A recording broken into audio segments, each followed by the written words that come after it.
आज हम एक ऐसी डिजीज़ के बारे में डिस्कस कर रहे हैं जिसका शिकार ख़ास तौर पे हमारे बुज़ुर्ग लोग, हमारे बुज़ुर्ग वालिदैन, अबा दादा या जो 60 टू 70 इयर्स के से ज़्यादा एज के होते हैं, वो ही इस डिज़ीज़ का शिकार होते हैं।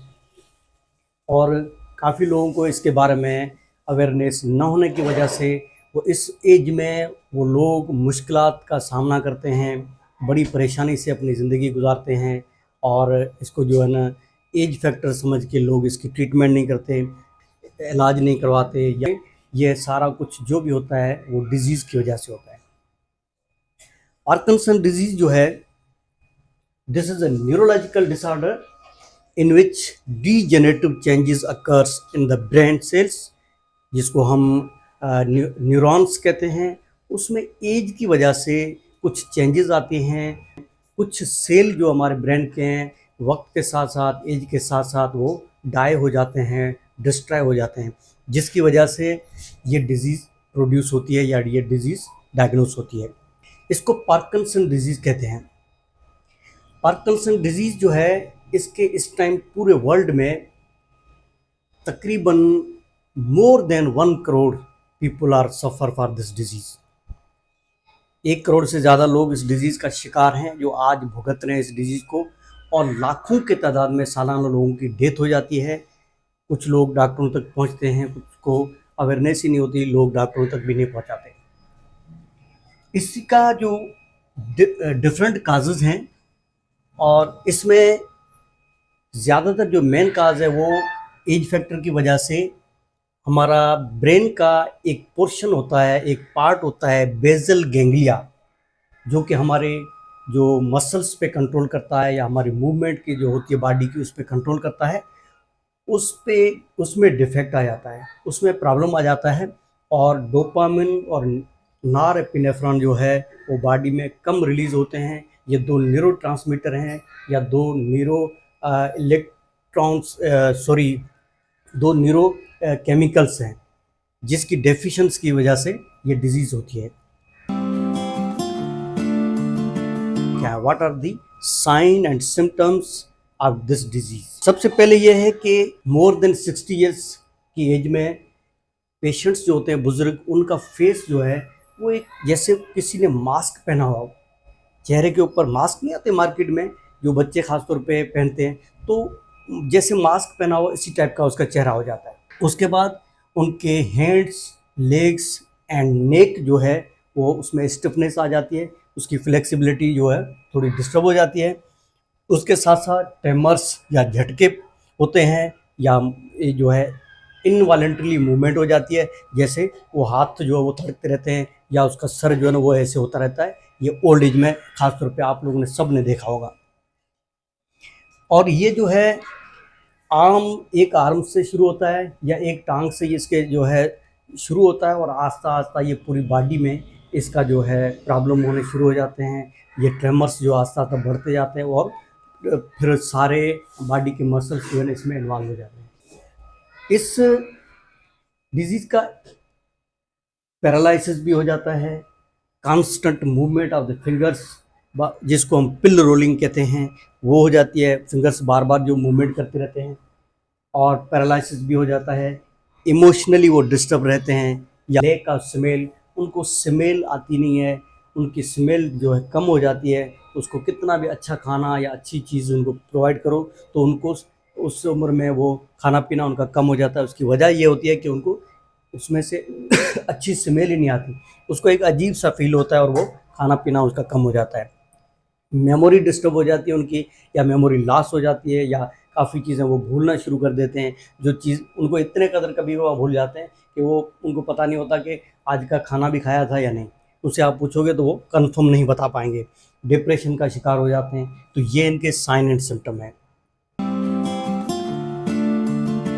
इसके बाद है इसका काज क्या है। इसका जो काज है, सबसे पहले हम बता चुके हैं कि बेसल गैंग्लिया एक ब्रेन का पार्ट है, उसमें डिफेक्ट आ जाता है। एज की वजह से कुछ न्यूरॉन्स जो हैं वो डिस्ट्रॉय हो जाते हैं, और उसकी वजह से वो हिस्सा प्रॉपर काम नहीं करता जो कि बॉडी पे कंट्रोल करता है। दूसरा जो इसका काज है वो है जेनेटिक फैक्टर। फैमिली हिस्ट्री है, अगर उनके आबा दादा में किसी को है तो उसी से ये बीमारी ट्रांसफ़र होती है, लेकिन ये ज़्यादातर 10 to 20% इसके काज बनते हैं जेनेटिक फैक्टर। ये लाजमी नहीं है कि जेनेटिक फैक्टर की वजह से, ये दुनिया में नहीं देखा गया है कि लाजमी है कि उसके जेनेटिक फैक्टर से दूसरों को ट्रांसफ़र हो, लेकिन 10 to 20% के चांस हैं। उसके बाद एज फैक्टर, मोर देन 60 साल की उम्र के बाद ये चीज़ होना शुरू हो जाती है।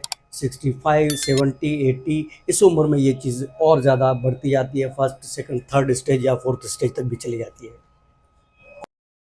और उसके बाद है पोस्ट एंसेफलाइटिस, जो है जिन लोगों को ज़िंदगी के किस हिस्से में है, बचपन में, या जो एंसेफलाइटिस एक इन्फ्लामेशन होती है ब्रेन की जो मेनिंजेस हैं उसकी इन्फ्लामेशन होती है, तो उसकी अगर वो ज़िंदगी में कभी हुई है तो उसके बाद लाइफ में आगे चल के ये डिजीज़ होने के चांस होते हैं। अब ये डायग्नोज कैसे करें, how we can diagnose this disease. इसकी डायग्नोज के लिए सबसे पहले तो इसके जो हमने सिम्टम्स बताए कि mask like face, tremors of the hands, constant movement, paralysis, depression, और ये काफ़ी चीज़ें होती हैं, उनसे पता चल जाता है कि ये डिजीज़ है। और आपने देखा होगा बुजुर्ग लोगों में कि उनके हाथ पाँव जो थड़कते रहते हैं, तो ये वही जो डिजीज़ होती है जिसको हम पार्किंसन डिजीज़ कहते हैं। उसके अलावा सिम्टम के अलावा हम डायग्नोज कैसे करते हैं, इसकी टेस्ट कराया जाता है जिसमें सीरम डोपामिन लेवल या सीरम नॉरएपिनेफ्रिन कराया जाता है। उसकी डेफिशिएंसी आती है तो भी डायग्नोज हो जाता है। सीटी स्कैन ब्रेन कराया जाता है कि वो उसके बॉडी के ब्रेन के उस हिस्से को जहाँ पे ये डिस्टर्बेंस हुई है, जहाँ पे ये प्रॉब्लम आया है, तो उसी से भी ये डिजीज़ डायग्नोज हो जाती है कि ये पार्किंसन डिजीज़ है। आता है कि इसकी ट्रीटमेंट क्या है।